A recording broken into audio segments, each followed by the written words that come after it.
বন্ধুরা দেখুন বাসি ভাতের মিষ্টিগুলো দারুণ সুন্দর হয়েছে। এই মিষ্টিগুলো দেখে কিন্তু কেউ বুঝতেই পারবে না এগুলো যে বাসি ভাত দিয়ে তৈরি হয়েছে। মনে হচ্ছে যেন একদম ছানার তৈরি মিষ্টি। দেখুন শিরাতে কি সুন্দর ভেসে উঠেছে। নমস্কার বন্ধুরা, আপনাদের সবাইকে স্বাগত জানিয়ে আজকের ভিডিও শুরু করছি। আজকে আমি কোনো রকম ছানার ঝামেলা ছাড়াই বাসি ভাত দিয়ে মিষ্টি রেসিপি বানিয়ে শেয়ার করব আপনাদের সঙ্গে। প্লিজ বন্ধুরা ভিডিওটি প্রথম থেকে শেষ পর্যন্ত দেখার জন্য অনুরোধ থাকলো। চলুন তাহলে দেখে নেওয়া যাক কিভাবে তৈরি করছি। বন্ধুরা দেখুন রসগোল্লা তৈরির জন্য আমি এখানে 1 বাটি বাসি ভাত নিয়ে নিয়েছি। এবারে একটি মিক্সিং বোল নিয়ে নিয়েছি। বাসি ভাতগুলোকে এবারে এর মধ্যে পেস্ট করে নিব। আমি মিক্সিং বোলে পেস্ট করে নিব, আপনারা চাইলে কিন্তু শিলপাটাতেও পেস্ট করে নিতে পারবেন। এবারে এর মধ্যে দিয়ে দিচ্ছি অল্প একটু জল। এখানে কিন্তু খুব বেশি জল দিলে ভালো হবে না, অল্প জল দিয়েই পেস্ট করে নিতে হবে। দেখুন বন্ধুরা ভাতগুলো ভালো করে পেস্ট করে নিয়েছি। এবারে একটি পাত্রে নামিয়ে নিচ্ছি। সবগুলো ভাত ভালো করে পেস্ট করে নিয়েছি। এর মধ্যে দিয়ে দিচ্ছি সামান্য একটু লবণ। এখন এই ভাতের পেস্টটাকে অনবরত এইভাবে 2 থেকে 3 মিনিট সময় ধরে নেড়ে চেড়ে একটি শুকনো ডো তৈরি করে নিব।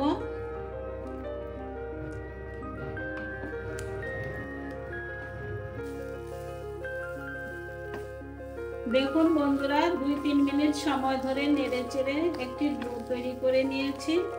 ডোটি দেখুন ফাইটেন থেকে কি সুন্দর উঠে যাচ্ছে, তার মানে ডোটি ঠিকঠাক তৈরি হয়ে গেল। এবারে নামিয়ে নিচ্ছি।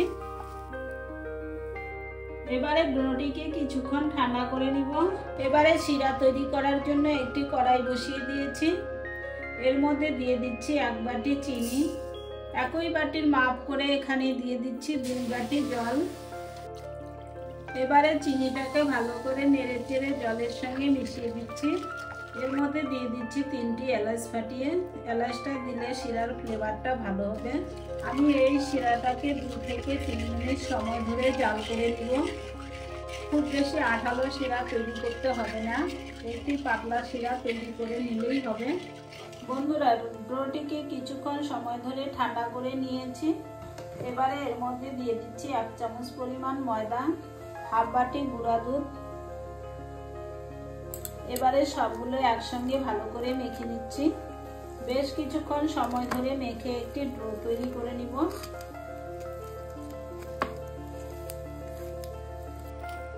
বন্ধুরা দেখুন কিছুক্ষণ সময় ধরে মেখে একটি ডো বানিয়ে নিয়েছি। এবারে হাতে একটু ঘি লাগিয়ে নিচ্ছি। ডোটির থেকে এবারে কিছুটা অংশ নিয়ে নিচ্ছি হাতে। দেখুন এইভাবে হাতে চেপে চেপে একটি গোল শেপ দিয়ে নিব। এবারে 2 হাতের তালুর সাহায্যে গোল করে নিচ্ছি। দেখুন বন্ধুরা হাতের তালুর সাহায্যে এরকম গোল বল বানিয়ে নিতে হবে। একটি মিষ্টি তৈরি হয়ে গেল। এইভাবে আমি সবগুলো মিষ্টি তৈরি করে নিব।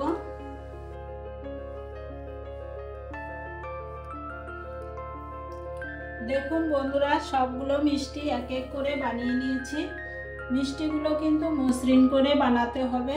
মিষ্টির গায়ে ফাটল থাকলে কিন্তু মিষ্টিগুলো তৈরি করার সময় ফেটে যেতে পারে। এদিকে 2-3 মিনিট সময় ধরে শিরাটাকে জাল করে নিয়েছি। শিরাটা তৈরি হয়ে গেল। এই ফুটন্ত শিরার মধ্যে এবারে এক এক করে মিষ্টিগুলো দিয়ে দিচ্ছি।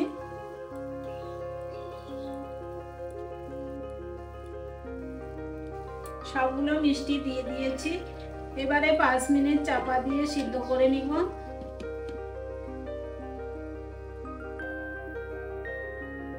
পাঁচ মিনিট চাপা দিয়ে জাল করে নিয়েছি। এবারে চাপাটা খুলে নিচ্ছি।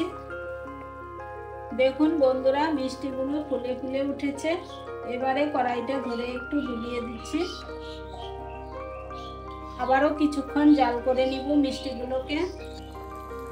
দেখুন বন্ধুরা আবারও 2 মিনিট জাল করে নিয়েছি। মিষ্টিগুলো আমার তৈরি হয়ে গেল। এবারে গ্যাসটা অফ করে দিচ্ছি। 30 মিনিটের জন্য এবারে চাপা দিয়ে রেখে দিব। ফিরে আসবো 30 মিনিট পর। বন্ধুরা, ফিরে আসলাম 30 মিনিট পর। দেখুন মিষ্টিগুলো তৈরি হয়ে গেল। এবারে নামিয়ে নিচ্ছি।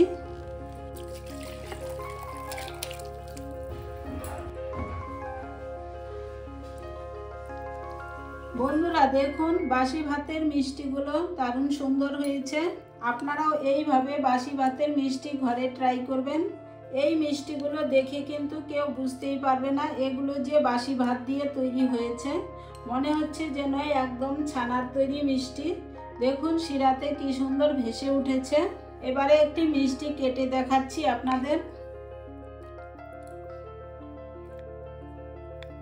দেখুন মিষ্টিটা কত সুন্দর নরম তুলতুলে হয়েছে, একদম জালি জালি। তাহলে বন্ধুরা মিষ্টির রেসিপিটি দেখে কেমন লাগলো অবশ্যই কমেন্টে জানাবেন। আর আমার চ্যানেলটিকে একটি সাবস্ক্রাইব করে রাখার জন্য অনুরোধ থাকলো। আজকের মতো এই পর্যন্তই। ভালো থাকবেন, সুস্থ থাকবেন। আবারও দেখা হবে নতুন কোনো রেসিপি নিয়ে। ধন্যবাদ।